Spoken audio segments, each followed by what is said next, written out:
Nah, di sini kita sila tu dil pungai suka iko. Nah, di sini lama ni ya siagra. I kau masih ni ali. Nah, daerah jatuh na kita tu iko pelong.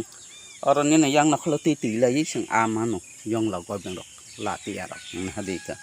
Ang nang pun tu ngai cong di. Mau iko masih nak lama. Nah, di iko.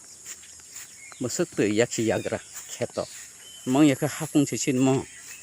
Aso wati tini hopung wati pemem bagi mau jatuh nanti pungoi kami ke nah nanti ka nang kumang tanggo ya si yagra ka yang botui mau yagra nog ni mau debra nog ni mau jatuh cini keto mang botui ro nah cang di penonton nang na jatuh nanti ke pelong nah di ika tui mang keto ke pelong ika mau ke pukur darah ni pukur mau tei beg lagi yang seorang sih kangrai rok bang merong cakap kangrai rok kasu tei lama ni bagi kangrai kasih pebeket naik jang di nang pun tunggu angkat tu ya sih ya gerak tei mama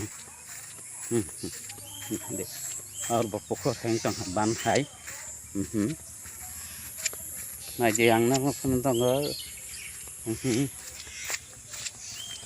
senang situng